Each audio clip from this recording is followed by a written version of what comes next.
I've been in the gym getting my level up. Fenders getting gas, so I mash on the pedal. What? The backboard I crash, slam the rock to a pebble. What? The breeze from the past will assist your irregular breathing. Handle got your ankle in your knee in a disagreement. Now your balance taking off for bereavement. They wanna know what I be cooking up, cause then they think we be even. But I know, look, dished it, so I never seen it now. Gym getting my level up. Fenders getting gas, so I mash on the pedal. What? The backboard I crash, slam the rock to a pebble. What? My team is the strongest and we crush the competitors.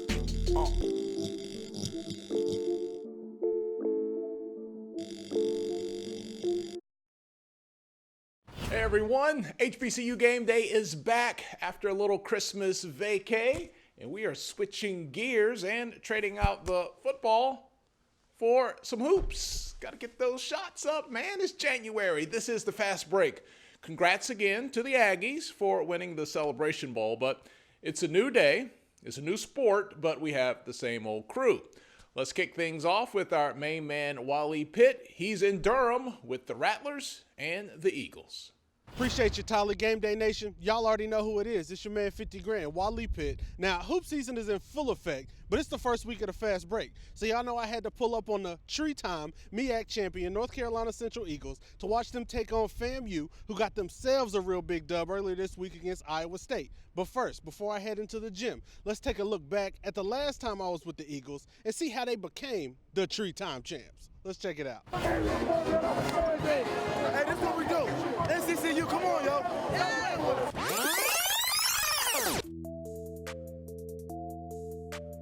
North Carolina Central came into the Scope Arena in Norfolk, Virginia as the 3 seed, but they were probably the team with the most question marks coming into the 2019 MEAC tournament. On one hand, they came in as back-to-back conference champs and have shown in recent years that they're not to be taken lightly in tournament play. On the other hand, with 6 conference losses and a particularly ugly outing in their last regular season game, NCCU wasn't drawing as much championship attention as the top 2 seeds, Norfolk State and North Carolina A&T. But in their opening game of the tournament against Delaware State, NCCU turned those question marks into exclamation points as they came out the gates on fire. Larry McKnight Jr. finished the game with 10 points. He was 2 for 4 from 3 and topped it all off with this absolute monster of a throwdown.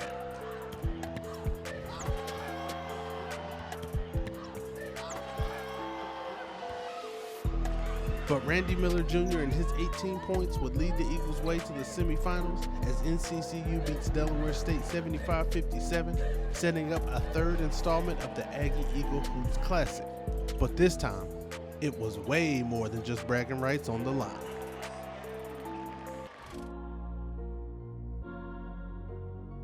Now, it's always a big deal when the Aggies and the Eagles face off in anything. But after a 3-point loss in the Eagles' nest in late January,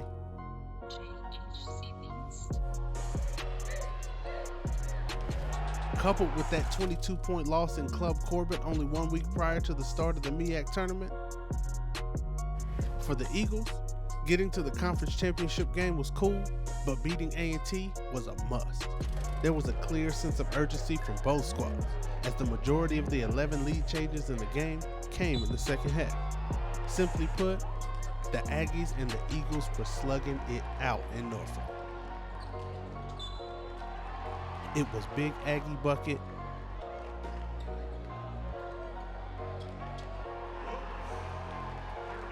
after Big Eagle bucket, clutch Central play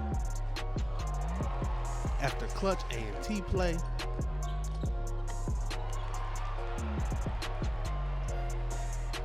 but Central managed to hit some big threes down the stretch,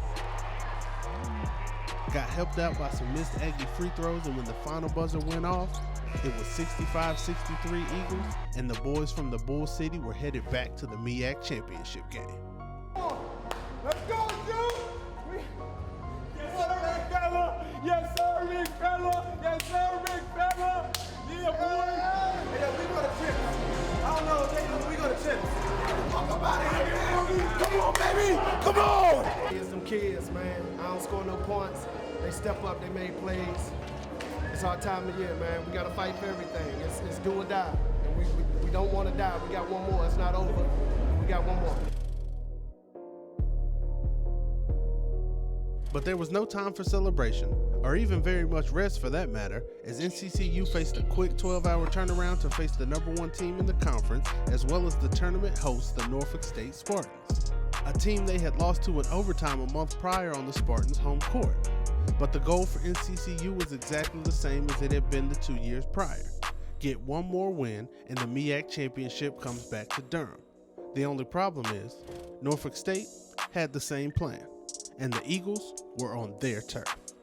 North Carolina Central comes out of the locker room on a mission. The Eagles go on a 12-0 run, led by 7 clutch points from Jordan Perkins.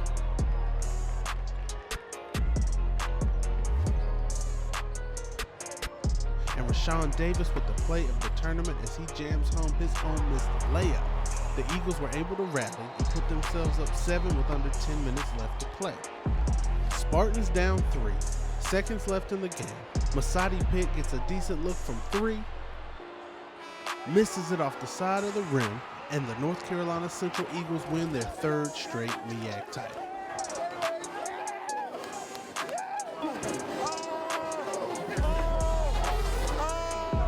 NCCU, come on, yo.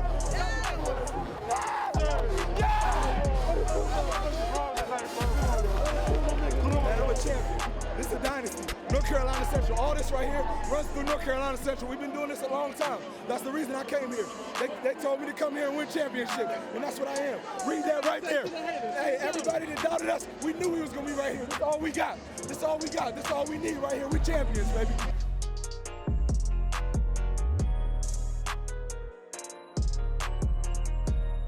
So that was the Bull City 3-peat from back in April. You can check that mini doc out on all our video platforms. But now, it's MEAC Hoops 2020. We got the ladies finishing up a good one. We got FAMU coming in fresh off an upset of Iowa State. NCCU, the champs gonna do what the champs do. What more could you want? Fast break on Aspire TV.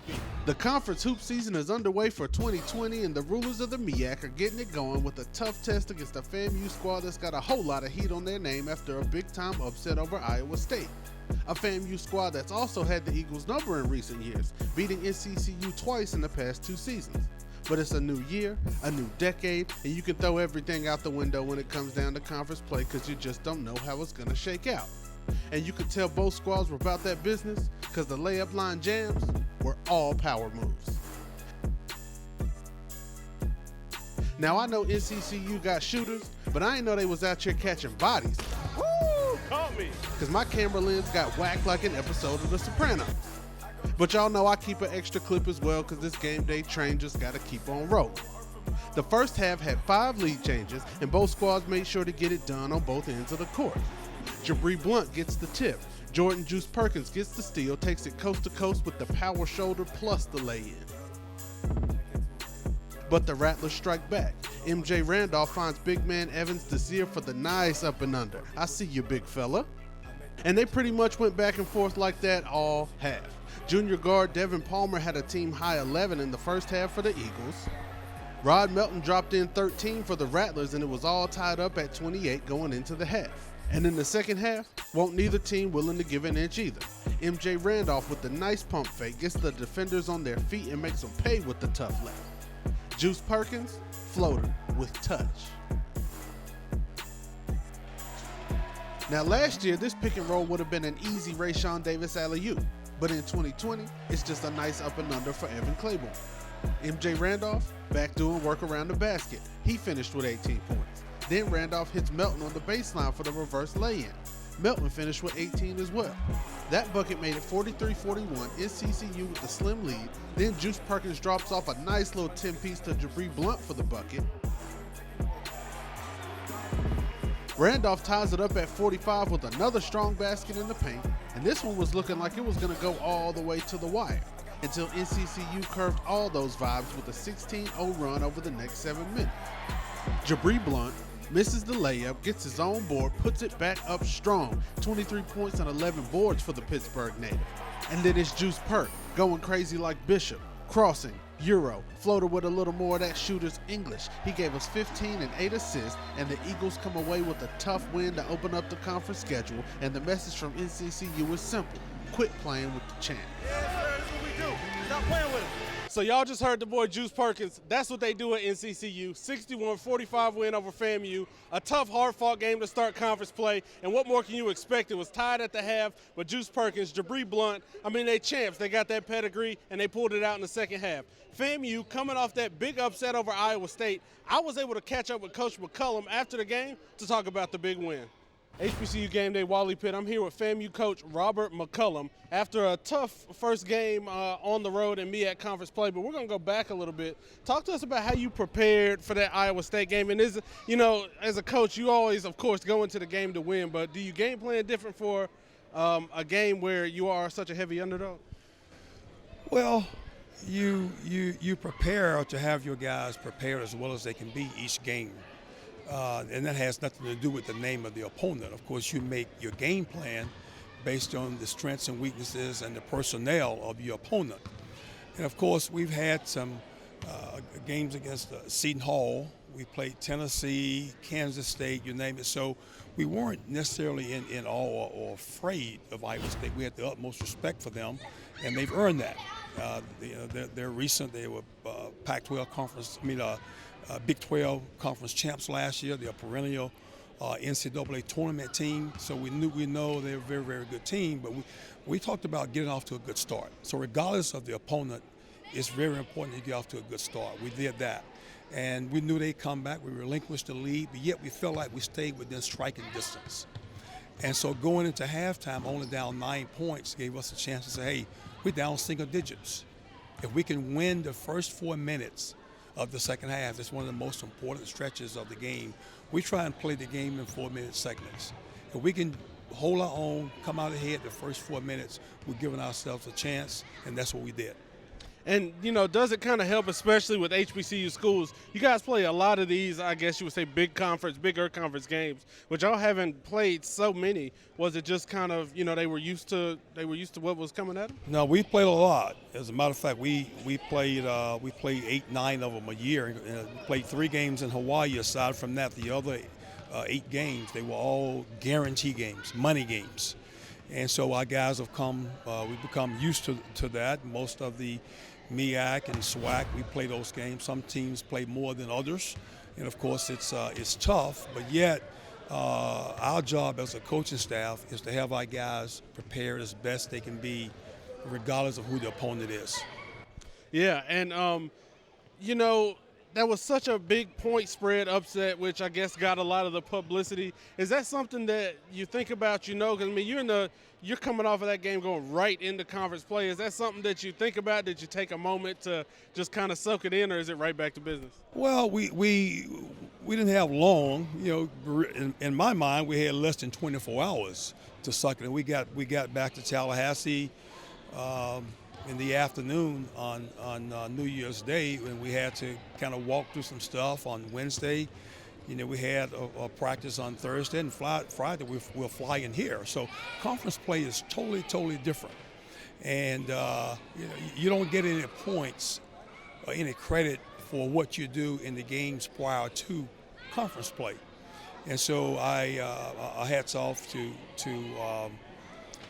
Central. We knew Coach Moulton would have the guys ready to play, and they were.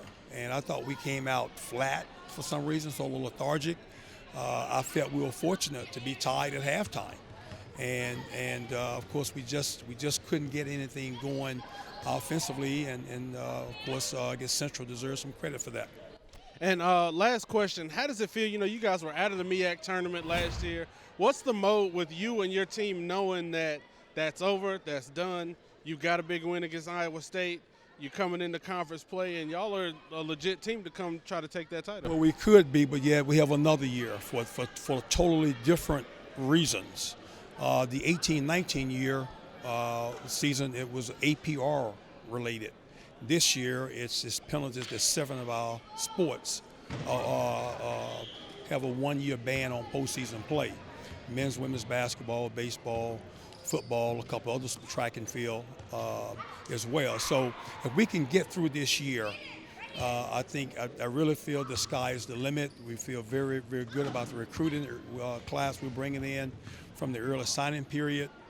I feel very good about the new athletic administration that we have. But although we can't go to postseason play, we still have an opportunity to win the MEAC regular season title. So that's the goal, that's the challenge, and hopefully we can bounce back and be ready to play against a tough A&T team on Monday.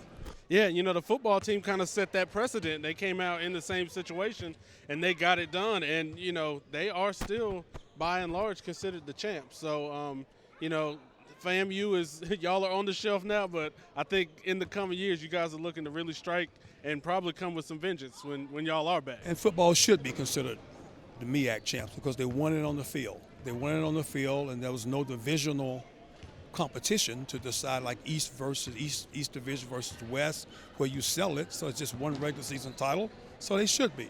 So they are. We consider them the 2019 MEAC champs, and so hopefully again we can bounce back and be ready to play against a tough A&T team on Monday. Awesome. Well, that's Coach McCullum, FAMU Fastbreak, HBCU Game Day Week 1. Tali Karma, send it back to you in the studio. All right, big dog, catch your breath because we're going to need you a little later in the show. You at home can take a break as well. When we return, it's time to head out to the west. To the west, young man. We're going to check out the SWAC. Texas Southern hosting the Jaguars in a doubleheader. Highlights on the other side. I've been in the gym getting my level up. Fenders getting gas, so I mash on the pedal. What? The back? This is the Fast Break, brought to you by HBCU Game Day. And it was a long football season for Texas Southern. But this is the time of the year where they get to shine, both the ladies and men. We're talking basketball.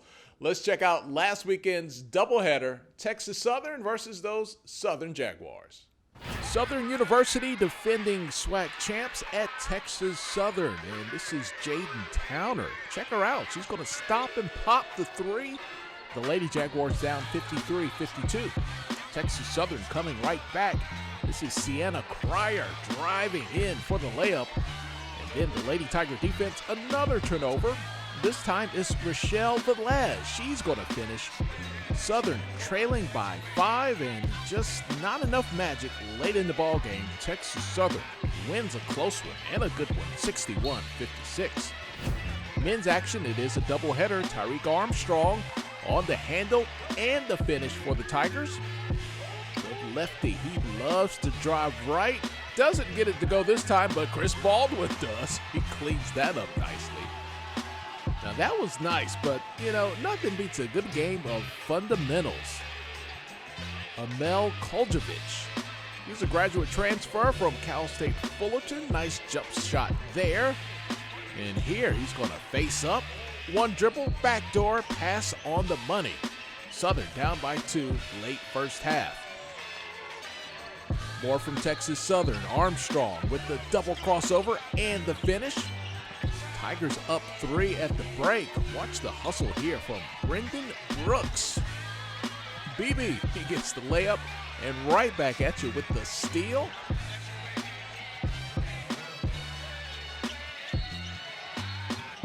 Let's go back to Texas Southern, and we're going to watch Justin Hopkins cook. Boy, he earned all of that one right there. A lot of effort for those 2 points. Tigers back up 1, a mismatch in the post. Eden Ewan says, give me the ball. 6'8", 225. You got to punish him down low. Darius Williams. I'm going to call this one the play of the game. The steal, the alley-oop, and the finish from high above the rim. That puts Southern up by 4, under 12 to go, but in the end, it's hard to beat Texas Southern at home. Baldwin with the finish here, that's what he does, and the shots were falling in the final minutes for the Tigers, not so much for the Jaguars. Texas Southern over Southern 77-68 in the SWAC opener. And a big Texas size pound. I shake his hand. Dominique Monday in Houston behind the lens. When we return, exclusive content, a first look at our new HBCU Game Day documentary, Garage Made. Wally Pitt's going to have more on the other side. I've been in the gym getting my level up. Fenders getting gas, so I mash on the pedal. What? The back? Welcome back to the Fast Break, HBCU basketball, man. It is as exciting as any form of basketball that you'll watch. I said it, come fight me.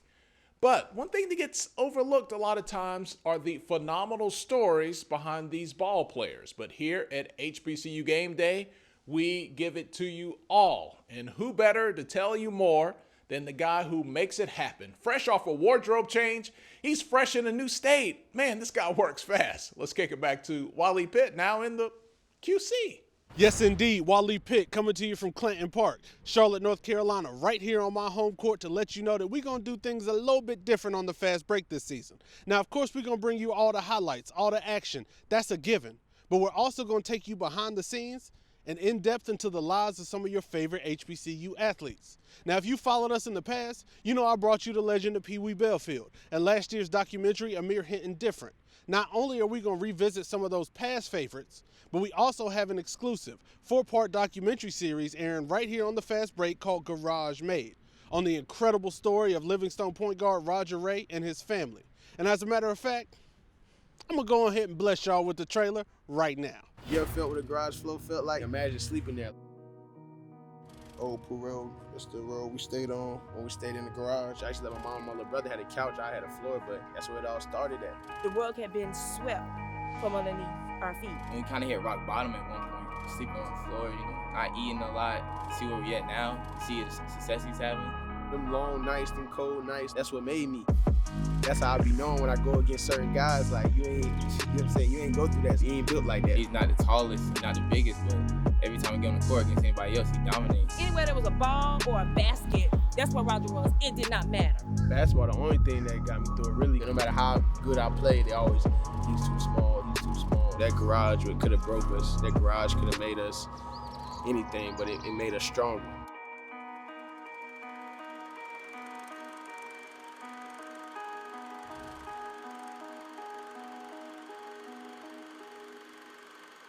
All right, everyone, thanks for watching the Fast Break. You can catch us every Sunday afternoon on Aspire TV. You can catch us anytime online on your favorite digital platform, keyword HBCU Game Day. Be good or be good at it.